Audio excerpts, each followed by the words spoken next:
संदीप को आज घर जाने में देरी हो गए थे क्योंकि आज दिन से ही बारिश हो रहे थे। तो आज संदीप का काम भी अच्छा ही चल रहा था। संदीप हाईवे पर समोसे बेचा करता है। संदीप ने अपने ढाबे का सारा काम निपटाकर बर्तन वगैरह साफ करें तो लगभग रात के 11:30 बज चुके थे। संदीप और उसका दोस्त राहुल दोनों एक साथ पार्टनरशिप में ही समोसे बेचा किया करते थे। दोनों का घर भी एक दूसरे के घर के आसपास ही था और हाईवे से लगभग 20 किलोमीटर की दूरी पर था। संदीप के पास एक मारुति 800 कार थी। दोनों उसी में ढाबे पर सुबह 10 बजे तक आ जाते हैं और अक्सर रात को 8 या फिर 8:30 बजे तक भी घर के लिए निकल जाते थे। पर आज बारिश की वजह से इन दोनों को देर हो गई थी। संदीप अपनी गाड़ी के पास गया और गाड़ी स्टार्ट करने लगा, लेकिन गाड़ी स्टार्ट नहीं हो रहे थे।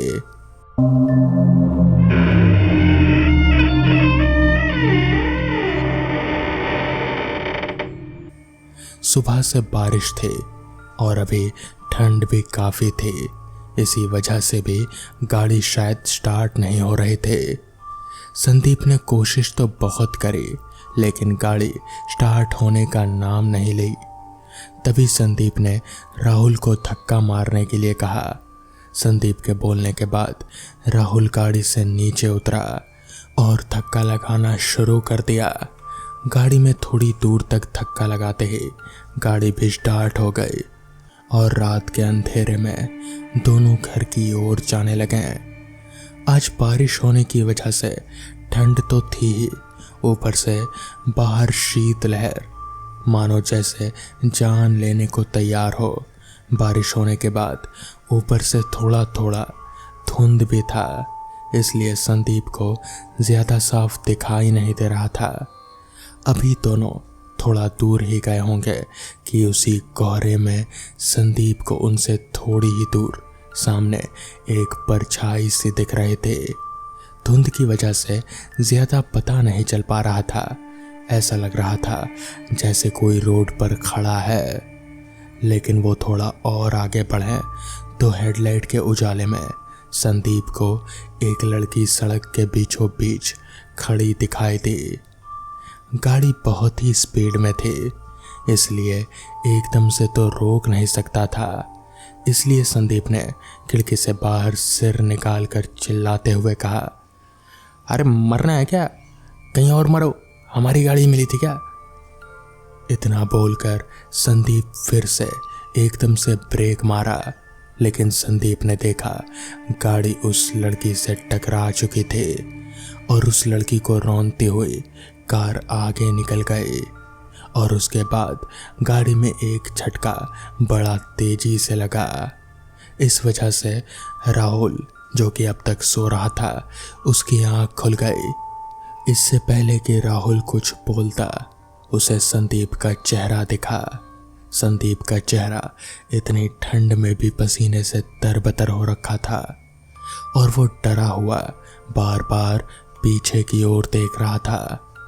उसको ऐसे डरे हुए देख राहुल ने संदीप से कहा, संदीप क्या हो गया भाई, इतना घबराया हुआ क्यों है? राहुल की बात सुनकर संदीप ने घबराते हुए कहा, यार वो लड़की गाड़ी के नीचे आ गई। राहुल ने संदीप की सारी बात सुनी और कहा, चल गाड़ी से उतर कर देखते हैं।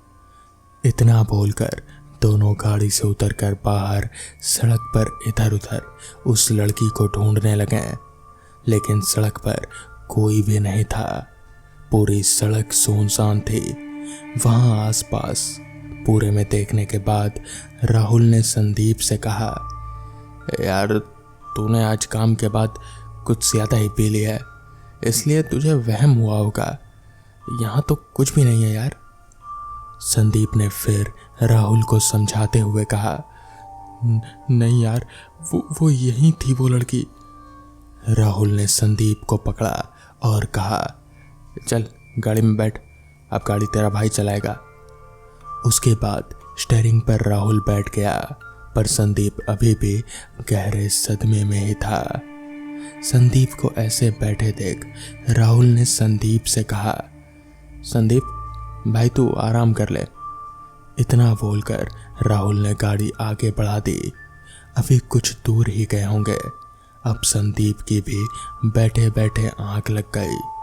राहुल गाड़ी चलाते हुए लगभग 2 किलोमीटर ही आगे निकला होगा कि तभी राहुल के अचानक ब्रेक मारने से संदीप का सर उसके आगे बड़ी जोर से टकराया और संदीप ने गुस्से में चिल्लाते हुए कहा, अबे पागल हो गया क्या, ऐसे गाड़ी चलाता है, इतनी तेज ब्रेक कौन मारता है।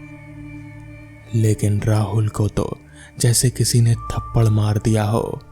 उसने तुरंत जवाब देते हुए कहा, भाई क्या हो गया यार तेरे को, गाड़ी तो तब से चली रही है, मैंने कभी ब्रेक मारी ही नहीं, तूने कोई सपना देखा होगा। राहुल की बात सुनकर संदीप ने जैसे गाड़ी से बाहर देखा तो गाड़ी से वैसे ही वैसे चली जा रहे थे। संदीप ने भी अब सोच लिया था कि उसे सोना नहीं है, घर भी अब ज्यादा दूर नहीं है, थोड़ी ही देर में पहुंच जाएंगे। गाड़ी थोड़ी ही आगे बढ़ी होगी कि कार के बोनट पर कोई चीज गिरने की बड़ी तेज आवाज आई। संदीप ने देखा कि वही लड़की है जो थोड़ी देर पहले जब संदीप गाड़ी चला रहा था तो गाड़ी के नीचे आई थी। वो अब बोनट पर बैठे बैठे शीशे से संदीप को मुस्कुराते हुए देख रहे थे। वो लड़की बड़ी ही भयानक नजरों से संदीप को लगातार घूर रहे थे। उस लड़की को ऐसे घूरते देख संदीप के रगों में चलता खून मानो जम सा गया हो और संदीप तुरंत चिल्लाता हुआ बोला, राहुल गाड़ी रोक भाई जल्दी जल्दी। राहुल ने भी तुरंत ब्रेक मारी और कहा, क्या हुआ भाई। उसके बाद संदीप ने सारी बात राहुल को बताई। संदीप की सारी बात सुनने के बाद राहुल ने कहा, एक काम करते हैं भाई, चल पहले कुछ खा लेते हैं तब घर जाएंगे, क्योंकि अगर खाली पेट टंकी फुल हो गई होगी तो फिर ऐसा हो सकता है। और फिर संदीप ने कहा, नहीं यार, खाना घर जाकर ही खाना पड़ेगा, घर वाले गुस्सा करते हैं। पर राहुल के बार बार कहने पर संदीप भी तैयार हो गया और वो दोनों सामने ही एक ढाबे के पास गए जो कि शायद अभी तक खुला हुआ था। राहुल ने वही गाड़ी लगाई और दोनों चले गए खाना खाने।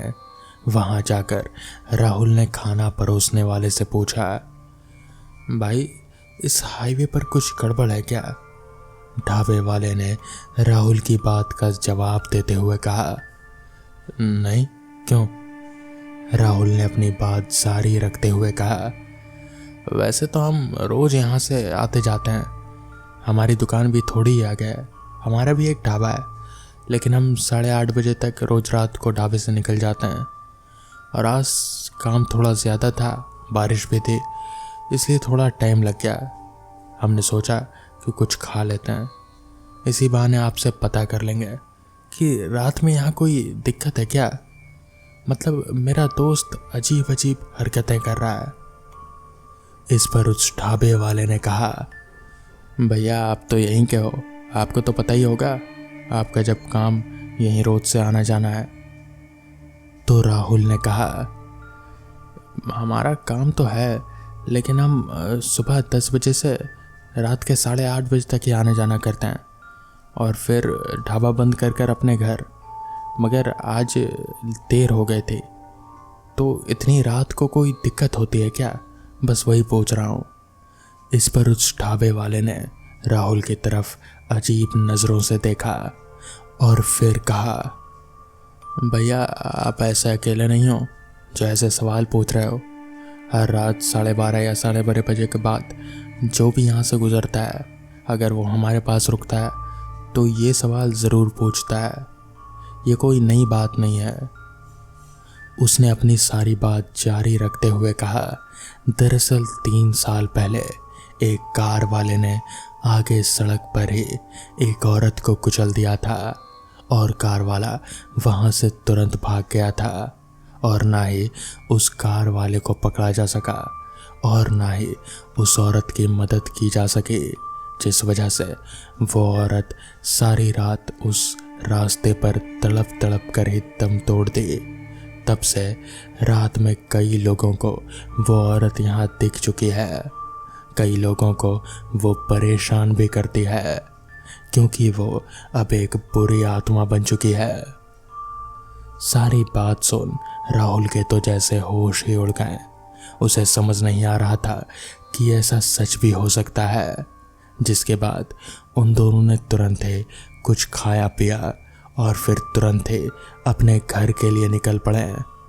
तो दोस्तों, ये थी आज की पहली कहानी। तो चलिए बढ़ते हैं आज की दूसरी कहानी की ओर। बहुत दिनों से मैं अपनी लेखनी के साथ अपने भूतों की दुनिया से दूर रहा, पर कल रात मुझे नींद न आने से बेहद ही बेचैनी से महसूस हो रही थी। बहुत दिनों बाद अपने दोस्त असलम की याद हो आई। असलम मेरे बचपन का दोस्त ढाका में अपने परिवार के साथ एक फ्लैट में रहता था। उससे आखिरी बार बात हुई थी कोई 4 महीने पहले, जब हम दोनों साथ में ढाका से कोई 200 मील की दूर एक छोटे से कस्बे में किसी कारण से गए थे। वहां से निकलते निकलते तकरीबन शाम के 4 बज गए थे। दोनों आखिरी पैसेंजर के पहले डिब्बे में बैठे थे। डिब्बा तकरीबन खाली ही था। हमारे अलावा कोई 4 या 5 लोग रहे होंगे, वो भी अगले कुछ स्टेशनों में उतर गए। अब उस डिब्बे में हम एकदम अकेले थे। चूंकि ट्रेन पैसेंजर थी और बहुत ही धीमी थी, हम बाहर को देखते हुए आपस में इधर उधर की बात कर रहे थे। शाम हो जाने से उजाला काफी कम हो चला था और तब भी बोगी की लाइटें नहीं जली थी। बोगी में अंधेरा कुछ ज्यादा ही बढ़ चला था। बहुत देर से असलम चुप बैठा था, किसी सोच में डूबा हुआ। मैं भी अपने विचार में डूबा हुआ था कि असलम ने अचानक से एक सवाल किया। बनर्जी दा, आप आत्मा पर विश्वास करते हैं? उसका सवाल इतना अचानक था कि मैं चौंक गया। उसकी ओर देखा तो उस बढ़ते अंधेरे में उसका चेहरा एकदम सफेद हो रहा था और वो अपने आप में ही डूबा हुआ था। तो मैंने कहा, ठीक से बता नहीं सकता हूँ क्योंकि मुझे कभी उनका एहसास नहीं हुआ। फिर वो उसकी सोच में वापस डूब गया। ढाका पहुंचते पहुंचते तकरीबन 11 बज चुके थे और स्टेशन से हम दोनों अलग होकर अपने अपने घर के लिए चले गए। उसके बाद मैं अपने काम में इतना मग्न हो गया कि इस बात को मैं बिल्कुल भूल ही गया।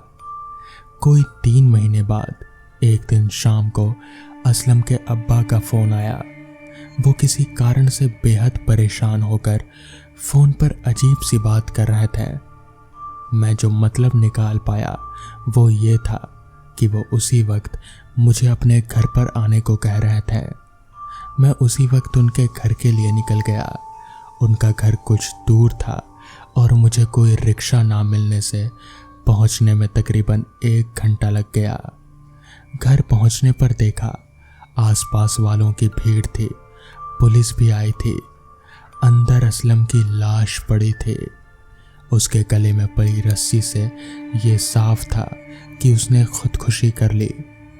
पुलिस तफ्तीश में जुटी हुई थी और उन्हें असलम के टेबल पर मेरे नाम का लिखा एक पत्र मिला जो बंद था और उस पर साफ लिखा था कि वो पत्र मेरे अलावा कोई और ना खोले। इसलिए पुलिस मुझे बुलाना चाहती थी और इसीलिए असलम के अब्बा ने मुझे फ़ोन कर दिया था। मैं तेजी से अंदर की ओर भागा। वहाँ की स्थिति मुझे बेहद विचलित कर दी। मेरे सामने ज़मीन पर उतार कर रखा मेरे दोस्त का मृत शरीर, गले में अभी तक पड़ी वो रस्सी का टुकड़ा जिसको काटकर उसे पंखे से उतारा गया था। बाकी हिस्सा पंखे पर ही था। मेरा सिर बुरी तरह से घूमने लगा। मैं अपने पास खड़े पुलिस वाले को पकड़कर लटक गया।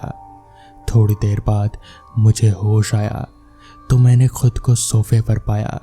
शर्ट पूरी गीली थी, शायद पानी का छींटा गया था। मैं उठ बैठा तो इंस्पेक्टर ने सीधे अपना सवाल किया कि मैं असलम को कैसे और कब से जानता हूँ, मेरी पिछली मुलाकात कब हुई थी, क्या बातें हुई, क्या उसने किसी परेशानी के बारे में बताया था।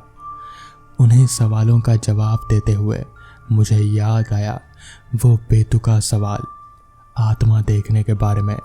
मैंने वो भी पुलिस को बताया। अब वो लोग उस पत्र को ले आए और खोलकर पढ़ने को कहा।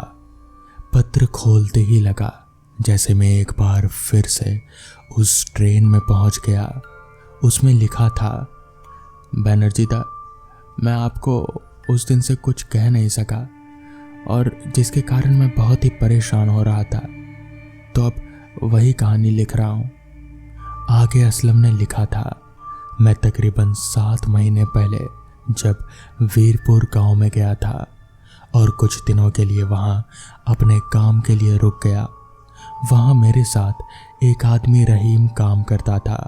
वो अपने पिता हकीम खां के साथ रहता था। एक दिन हमारे ऑफिस से कुछ रकम चोरी हो गई थी और रहीम को उसके इल्ज़ाम में बर्खास्त कर दिया जाता है। वो बहुत ही मिन्नतें करता है पर मालिक कुछ भी नहीं सुनते हैं।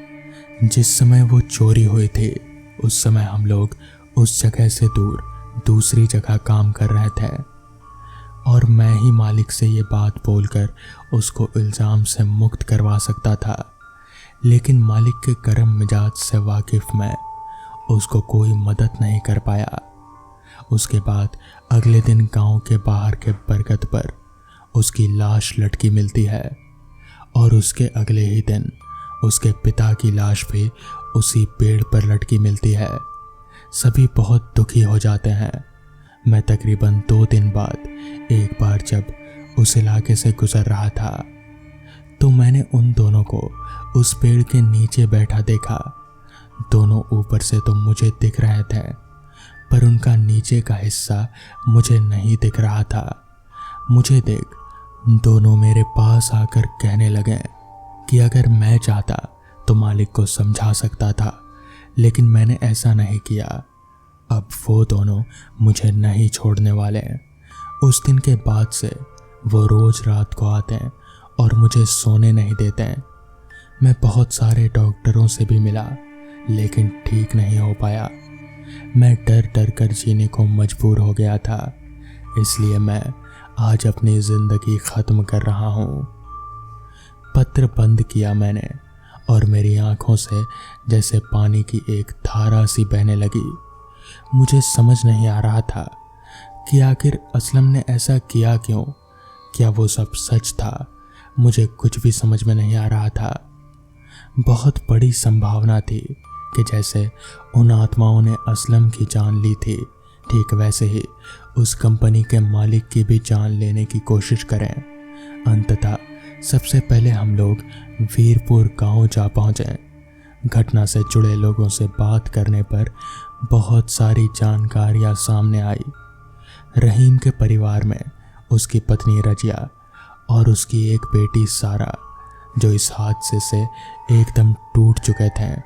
वो 2 वक्त का खाना भी उनको मुश्किल से नसीब हो रहा था। रहीम के मालिक हरीराम जी से मुलाकात होने पर मालूम हुआ कि जब उस चोरी की तहकीकात हुई थी तो पुलिस को दूसरा आदमी मिला जिसने खुद चोरी कर रहीम को फंसा दिया था। पहले आत्मा ने उस आदमी को मार दिया और अब हरीराम जी को परेशान कर रहा था। मैं अपने साथ एक बहुत बड़े ओझा को लेकर गया था। उस ओझा ने सारी बातें देख सुनकर उस पेड़ के नीचे एक पूजा का आयोजन किया। पूजा में दोनों आत्माओं को अविवाहित कर उन्हें अपने सामने किए गए कार्यों के कारण पूछा तो उन्होंने अपने घर की दुर्गति की बात कही। हरिराम जी ने उन्हें वचन दिया कि उनके घर की सारी जिम्मेदारी वो खुद लेंगे, उनकी बेटी की पढ़ाई का पूरा खर्चा उठाएंगे, निकाह की जिम्मेदारी भी लेंगे। इसके बाद फिर उस गांव में कोई भी परेशान नहीं हुआ। मैंने रहीम की पत्नी को अपना नंबर दे दिया और कहा कि किसी भी तरह की कोई परेशानी हो तो मुझसे मदद मांगिएगा। रात को वीरपुर से जब ट्रेन में बैठे तो लगा जैसे प्लेटफॉर्म पर कोई खड़ा हाथ हिला रहा है। आखिरकार असलम की उस गलती को ठीक कर उसकी आत्मा को भी शांति मिल ही गई। तो दोस्तों, ये थी आज की कहानियाँ।